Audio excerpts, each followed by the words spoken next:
Bonjour à tous, aujourd'hui nous abordons une vidéo un peu particulière.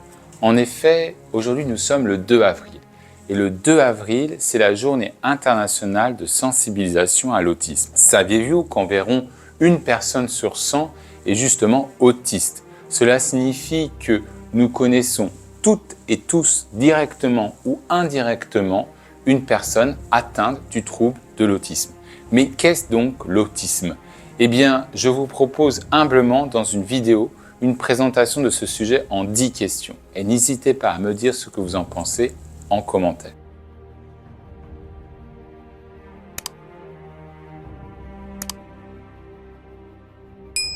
La première question qu'on doit se poser, c'est qu'est-ce que l'autisme? Eh bien, l'autisme, c'est avant tout un trouble du neurodéveloppement qui est caractérisé par des difficultés dans les interactions sociales, dans la communication et également dans le comportement. Alors, trouble du neurodéveloppement, c'est effectivement une définition un peu difficile à comprendre. Alors, je vous propose de revenir sur ce terme.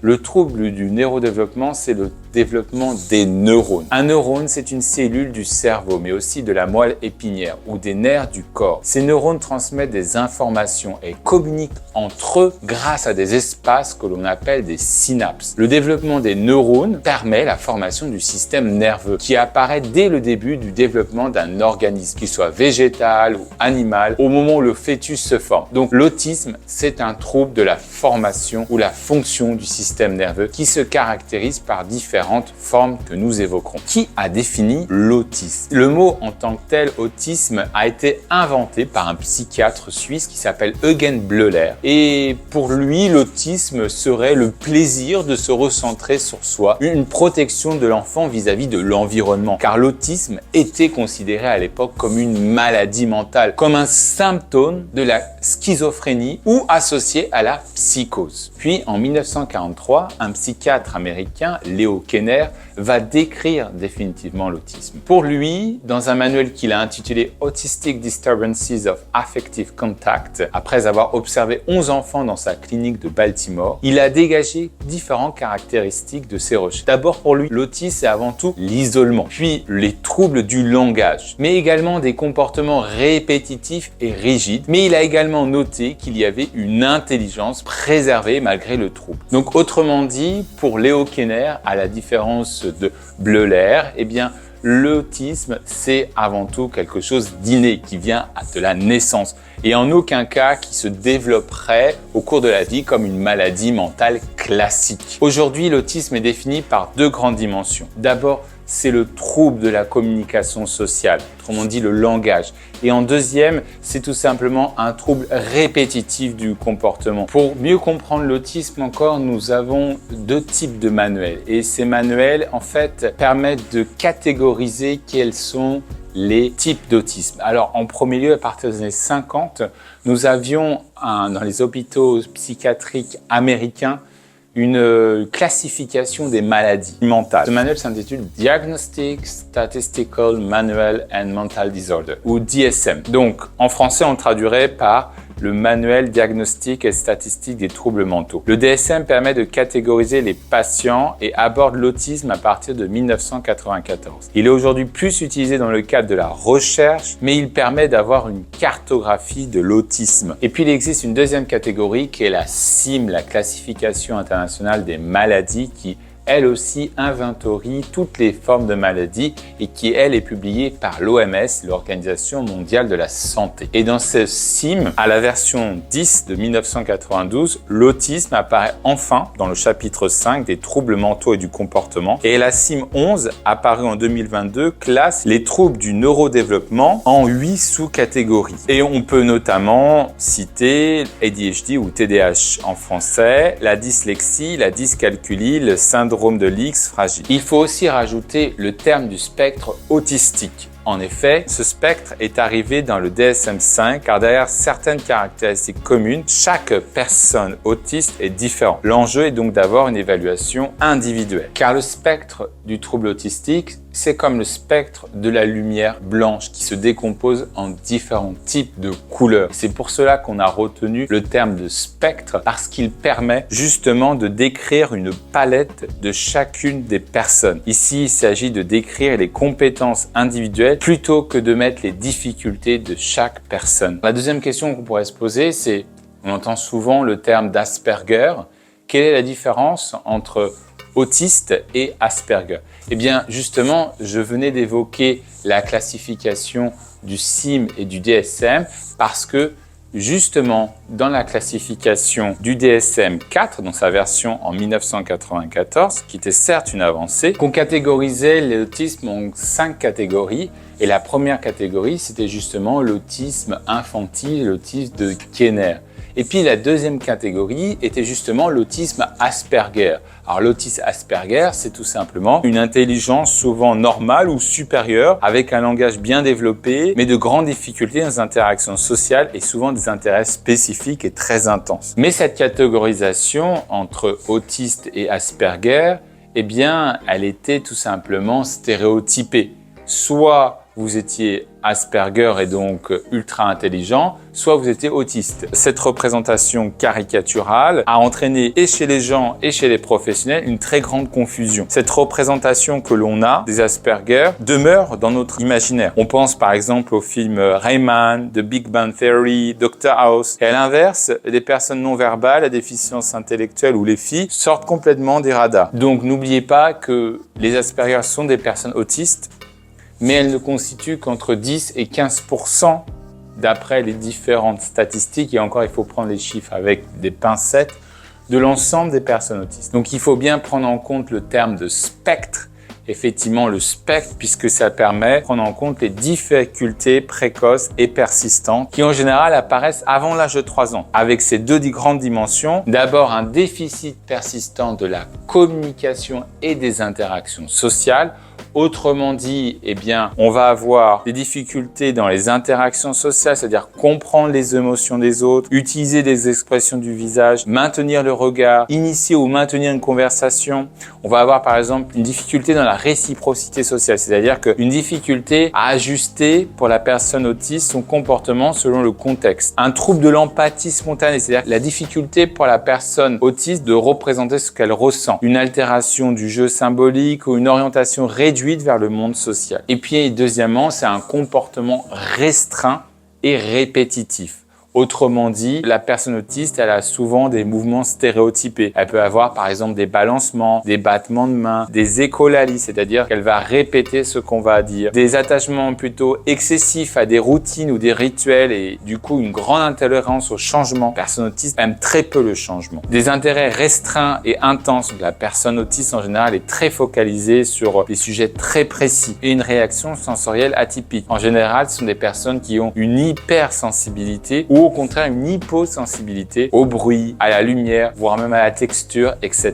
La troisième question, c'est quelle est la cause de l'autisme? Malheureusement, on ne connaît pas la cause de l'autisme. En effet, les recherches scientifiques montrent qu'il s'agit d'un trouble multifactoriel, c'est-à-dire qu'il y a différents types de facteurs. Le premier facteur, c'est le facteur génétique. En effet, la génétique joue un rôle central dans l'autisme. On estime que les facteurs héréditaires expliquent entre 20 à 90% du risque. Il n'existe pas un seul gène de l'autisme, mais une combinaison de mutations génétiques, parfois rares, parfois fréquentes, réparties sur différents chromosomes. Ensuite, nous avons les facteurs environnementaux. Alors, les facteurs environnementaux, ça peut être des substances toxiques comme les pesticides, les perturbateurs endocriniens comme le bisphénol A ou le phtalate, ou encore certains médicaments comme le valproate, des polluants chimiques, des métaux lourds ou des infections virales prénatales qui sont également étudiés. Ces éléments ne causent pas directement l'autisme, mais pourraient influencer l'expression des gènes ou perturber le développement cérébral. Et enfin, vous avez aussi des anomalies neurobiologiques. Des recherches en neuroimagerie ont révélé que certaines zones du cerveau se développent de manière atypique chez les personnes autistes, notamment celles de la communication, la régulation émotionnelle ou des perceptions sensorielles. Et puis, il faut également parler de la prévalence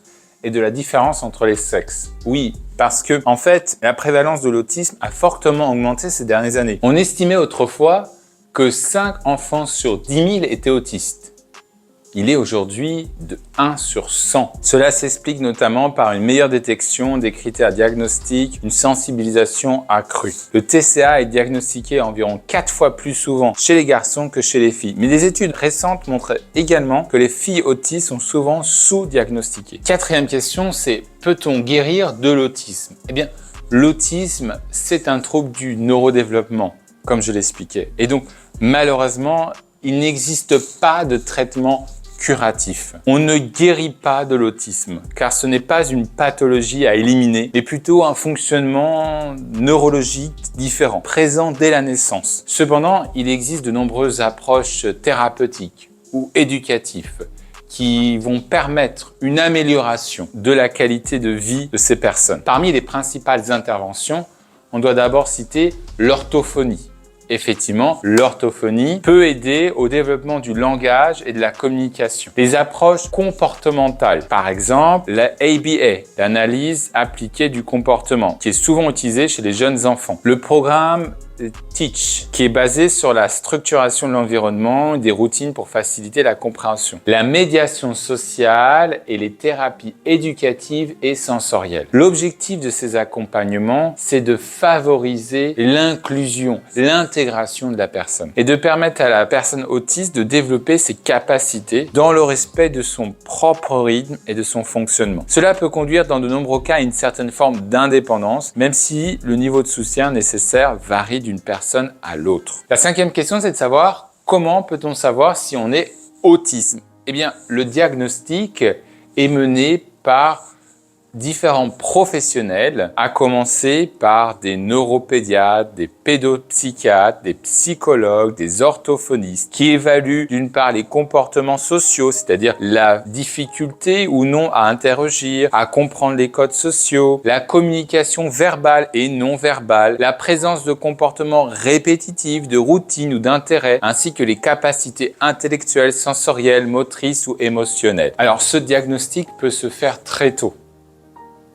Parfois, certains disent 18 mois, 3 ans, ou même un petit peu plus tard, 4 ans, 5 ans, ça dépend, mais il peut se faire très tôt. Parce qu'on peut voir certains signes très marqués, comme par exemple entre l'âge de 3 et 6 ans pour les enfants, ou plus tard l'adolescence ou l'âge adulte pour les cas un peu plus invisibles, notamment chez les filles. Et puis, il faut noter que au-delà des troubles du comportement social et de cet intérêt répétitif et restreint, il est également associé ce qu'on appelle des comorbidités.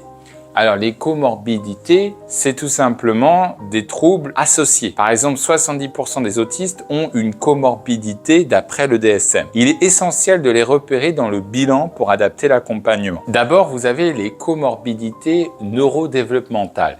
C'est-à-dire les déficiences intellectuelles. Entre 30 et 40% des personnes autistes sont touchées. Vous avez le TDAH, qui est le trouble déficitaire de l'attention, avec ou sans hyperactivité, les troubles du langage, comme la dysphasie ou ce qu'on appelle le retard du langage, ou les troubles de la coordination motrice, comme la dyspraxie. Ensuite, vous avez la comorbidité psychiatrique. C'est tout simplement des troubles anxieux, comme l'anxiété généralisée, la phobie, la crise de panique, des troubles de l'humeur, dépression ou la bipolarité, les TOC, les troubles obsessionnels compulsifs, les troubles du comportement alimentaire, parfois, et puis les comorbidités somatiques, qui sont en fait comme l'épilepsie, qui touche 20 à 30% des personnes autistes, les syndromes génétiques, notamment le syndrome de Rett, et les troubles gastro-intestinaux ou troubles du sommeil. Alors, si le bilan est positif, comment faire reconnaître son handicap?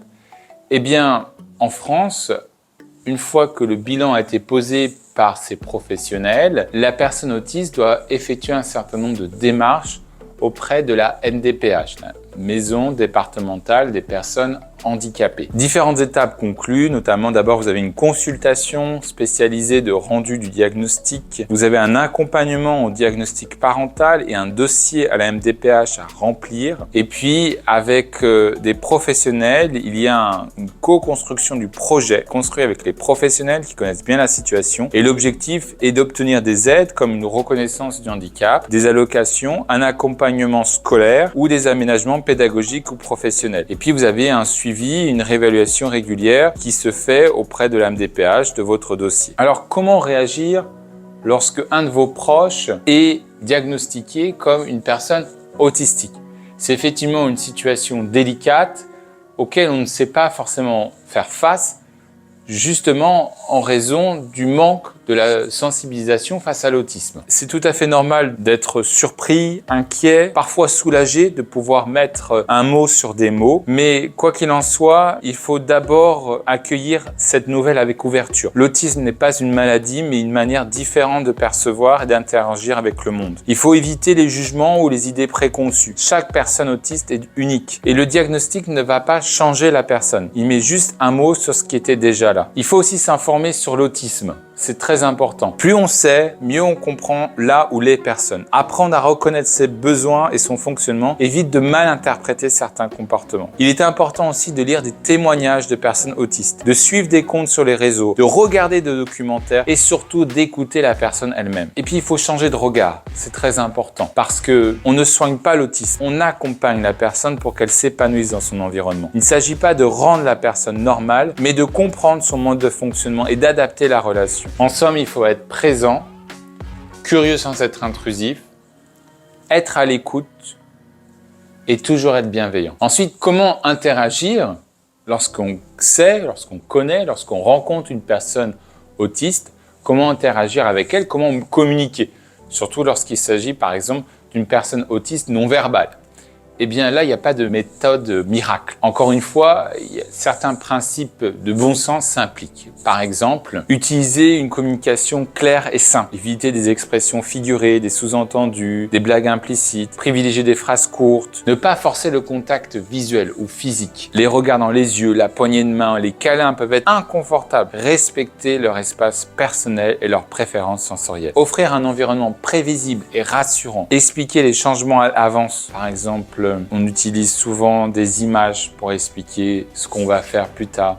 On va par exemple au centre commercial, on va au parc. Ça permet effectivement d'anticiper. Valoriser enfin les compétences et les centres d'intérêt de la personne autiste. 9e question, les autistes peuvent-ils vivre de manière autonome? En termes de logement, d'emploi, de vie sociale, est-ce que ces personnes considérées comme handicapées peuvent être indépendantes? Ça va dépendre encore une fois du profil de la personne. Les personnes autistes sans déficience intellectuelle ou avec un bon soutien éducatif peuvent s'intégrer dans des parcours scolaires classiques, peuvent même faire des études supérieures et trouver un emploi. D'autres, en revanche, vont peut-être rencontrer des difficultés importantes pour retrouver un emploi, pour vivre de façon autonome. Ça, c'est très important. Quand est-ce que le diagnostic a été posé? En effet, plus le diagnostic est tardif, plus les outils d'accompagnement seront mis en place aussi beaucoup plus tardivement. Et ce qui peut freiner l'apprentissage de l'autonomie, le repérage précoce, et donc c'est un enjeu essentiel. Sur le plan du logement, certaines personnes autistes peuvent vivre seules ou en colocation, tandis que d'autres auront besoin d'un accompagnement quotidien ou d'un habitat inclusif et adapté. Enfin, concernant la vie sociale,